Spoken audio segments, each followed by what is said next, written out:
Hello, my name is Patrick Kelly, and my presentation is on the political parties of Ireland. Ireland, as we all know, is split up into two different parts. You have the Republic of Ireland in the south, and Northern Ireland, obviously, in the north. North Ireland's different type of parties consist of the Alliance Party, the Conservative Party, the Sinn Féin Party, the Unionist Party, the Democratic Unionist Party, the Ulster Unionists, and the Social Democratic and Labour Party. The Republic of Ireland's parties consist of the Labour Party, the Communist Party, the Fianna Fáil Party, Green, Fine Gael, Sinn Féin Party, and the Socialist Workers' Party. The Socialist and the Socialist Workers' Party. Essentially, they have the same core basis as the ones we've had in America. They all have a strong following within this multi-party system and more support because of the majority of European views dealing with socialism and communism. Here in America, because of what we had to deal with during the Cold War, we have more of a warped point of view of what socialism really can be used for. And in Europe, they have, because of the non-warped point of view they have, there's others who have been able to have a lot more openly socialist ideals. So it's interesting to see how those points of view have been put into public transportation and such throughout Ireland.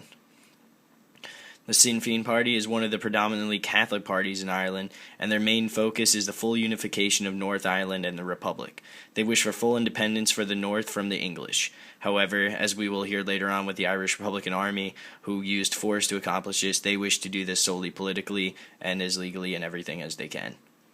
They are also one of the largest political parties in all of Ireland.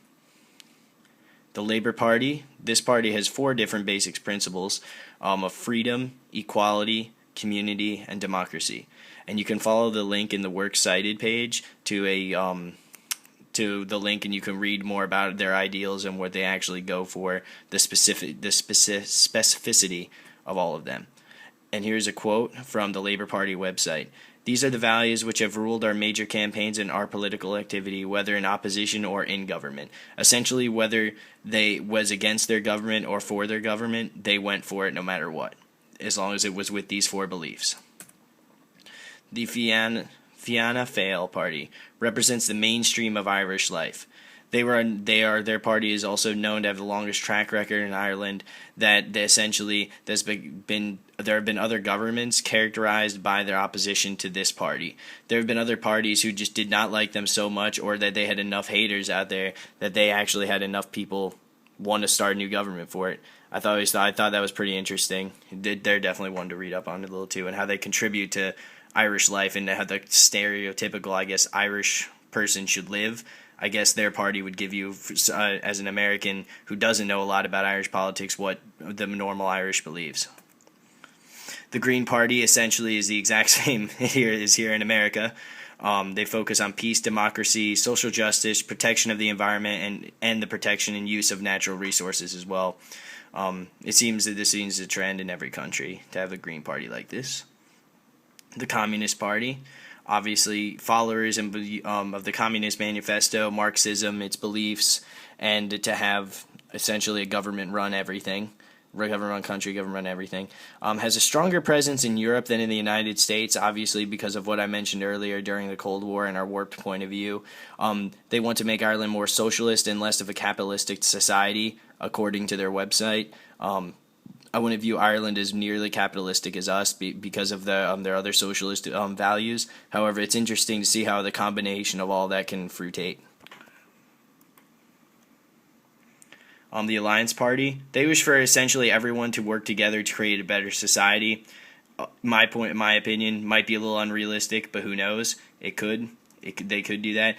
They view England as a great ally, but also like Ireland to generate enough wealth to not have to rely on them anymore. One of the quotes from in there is they wouldn't want to run hat in hand back to Westminster to be begging for money in order to have the buses keep running. They want North Ireland to be able to stand on their feet, but they also want to cooperate with the rest of the United Kingdom and realize that we can all work together to create a better society. It is a very good point of view. The Democratic Unionist.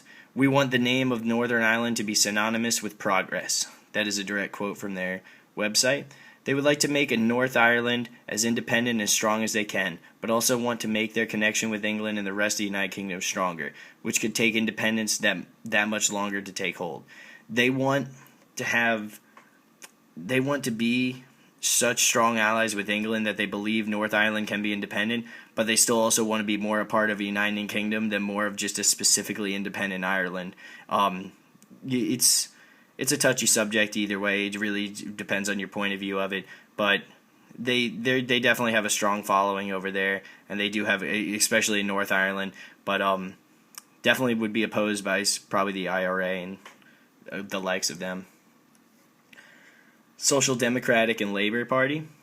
They believe they are the only ones who can create a united Ireland. Believe wholeheartedly in the Good Friday Agreement, also called the Belfast Agreement, which ended hostilities between Irish and British forces. They believe that they are the only ones, essentially, even against all the other parties who have what it takes, and based on their points of views and values, that they're the ones who are going to be able to unite Ireland for everything. Will they be able to? When they can? Who knows? We'll find out eventually. But the Good Friday Agreement, also called the Belfast Agreement, is one of the major things that stopped a major force hostility with the IRA, British forces, also other Irish people who Northern Irish people who would much rather stay like where they are with England instead of having full independence. The Irish Republican Army isn't technically a political party, but you can technically say they are, or a tool of one. They used force to try to remove the British presence from Northern Ireland to make it theirs again, to create a unified Ireland. Essentially, one of the parties I mentioned before, which I will show you, this one, Sinn Féin, the Sinn Féin party, they essentially are this very similar point of view to that, except they use force. That's the best way to think of it.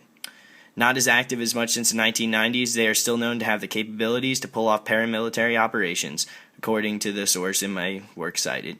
During the 90s, they had a lot of bombings in England, Ireland, a few random places throughout the world. I was actually personally stopped myself when I was 9-10 years old because they thought, because of the IRA stuff going on, that was actually on the no-fly list. They were considered terrorists almost on the level of Al-Qaeda and everything like that. They are a force to be reckoned with. They might not be as active anymore, but they were incredibly dangerous at the time, especially for their political adversaries and many of the English. And that is over. If you have any questions, I will post them on the discussion, or please feel free to reply or post to me or email me with any questions. Here's my works cited, and thank you very much.